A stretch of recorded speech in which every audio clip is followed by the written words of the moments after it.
Hello, everyone, and welcome back to session 2 on assessment as we continue on in the Georgia Department of Education community for music technology. We're thinking about assessment. Where does that take us? What does that look like? And how can we be effective in our assessments? Now, we've done some stuff in previous years about assessment and really dove into, what is the difference between formative, summative, diagnostic type assessments. How would you build on those?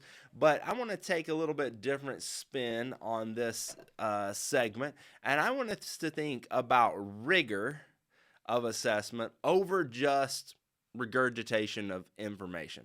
And I think this idea is important to us because we can teach just about anybody to recite some definitions to specific words, but we are working in a project based environment and we don't want to misinterpret what that means for us as educators in music technology, nor do we want to evade the idea that we need to be very careful about structuring our lessons to gain rigor and true rigor, so the kids have an expanded ability base as they continue on in these classes.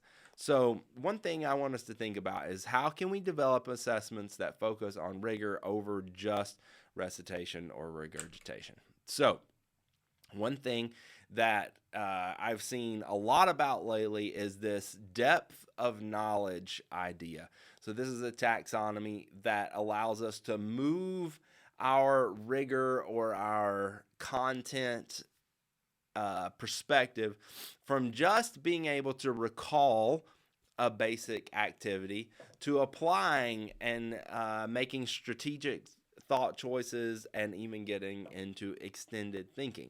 Now, I think that our project based learning classes lend themselves well to getting into level and 3 and 4 type instances pretty quickly. But we can't skip over level 1 and 2 either. So, level 1 is just basic recall. Can you come up with a fact? Can you come up with a definition? Can you come up with a term? Now, we can ask some open ended questions that still just wind up being recall level information. The artist has used a particular tool in their signal flow to be able to increase the amount of bass on a kick drum. What tool is this?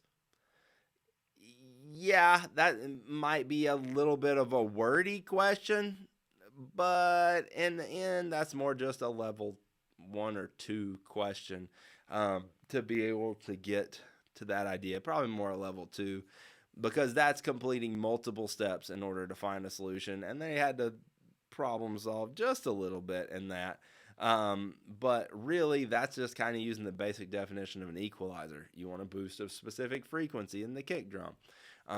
Asking for a specific definition is definitely a level 1 question. So level 2, skills and concepts. How can we complete multiple steps in order to be able to find the solution to a problem?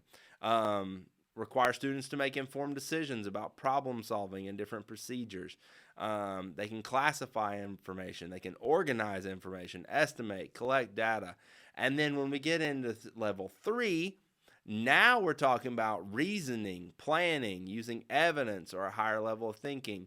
Require students to draw conclusions from basic observations. That's where we can really draw on written test questions.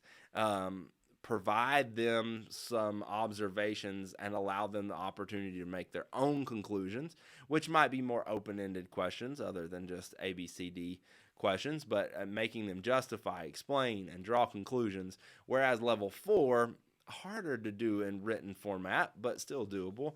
Complex reasoning, developing or thinking over a period of time, requires students to design and conduct experiments. Well, I think anytime they work on a music project, they're getting quickly to the conducting an experiment. They're constantly trying things, assessing it, making a hypothesis that what they're going to do is going to work, and then if it doesn't work, they're having to go back and redo that and make connections as to why it didn't work and design a new idea and conduct the experiment of does it work on that new idea. So these are the different levels that we see for sure. How can we apply this on written assessments? Well, consider writing questions that pose scenarios that students must solve instead of asking them for a particular definition of a term. So key terms toward moving to level 3 and 4 are things like finding questions in which students must justify, explain, draw conclusions, relate, and make connections. So like a level 1 question, what is an equalizer? Well, it's a tool that boosts or attenuates specific frequency within an audio clip.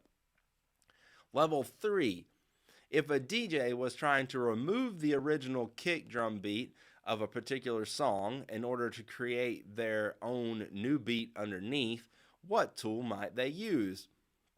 Well, here the student is being put in a scenario where they have to understand the processes already and make choices about, hey, which one of these am I going to use for this type of scenario? So they're having to go through a sequence of events and organize their thoughts and make this come true. So that might be the filter selection from an equalizer to actually, put a high pass filter on that and remove the original kick drum from that. And maybe those are the definitions that you're looking for: high pass filter and equalizer, or whatever, however you are going to word your question. But this is a much more engaging question from a depth of knowledge level. The student has to make inferences and analyze multiple pieces of information here to be able to effectively generate the answer to this question. Here are some more terms to consider as you are defining these questions and defining what all this looks like. The who, what, when, where, and why, that's all just level 1, right? If you have to estimate, predict, interpret, distinguish, relate, use context clues, now we're getting into level 2. And maybe that last question was a little bit more of a level 2. Level 3, strategic thinking, where you want to develop a logical argument. Use concepts to solve non-routine problems. Explain phenomenons in terms of concepts. Draw conclusions. Differentiate. Investigate. Hypothesize. Critique. These things are getting us into a level 3 type strategic thinking, whereas level 4 would be design, connect, synthesize, apply, critique, analyze, create, prove. And a lot of times we're getting into that with our actual projects. And I say this a lot about project-based learning. And it's important to realize that this does automatically get us to those higher level depths of knowledge. And it requires that students synthesize many pieces of knowledge to create a functional piece of art. So you may be focused on melody writing, and that's great, but it also required that they understood rhythm. It also required that they understood the harmony that went with it. It also required many different steps to be able to get to that point. And it's also important to understand that the student is constantly assessing and critiquing their own work. Trying to push that piece of work to be as good as it can be requires that they are analyzing and critiquing their own work to move it there. Now, the problem with this is too often, and I'm going to point all my fingers at me on this one, and I have done this far too often, is that we skip levels. Like Mario here, who's in the last world of Super Mario Brothers, you can skip to this level in Mario by only playing 2 other levels in the actual game. But you don't have the skills necessarily to beat Mario on this level if you haven't developed them by playing the whole game. So don't skip levels as you're teaching. And what do I mean? We spend most of our time as project-based learning teachers doing these types of projects, which the temptation then is to jump to level 3 and 4. Okay, here's a concept. Now apply it to writing a song. It's very tempting, and I've done it far too many times to not count myself as this. But consider, how do we make effective projects that first scaffold a student's learning to get them to the level 3 and 4 work when they're doing a bigger project, but making some initial projects or ideas that are actually more level 1?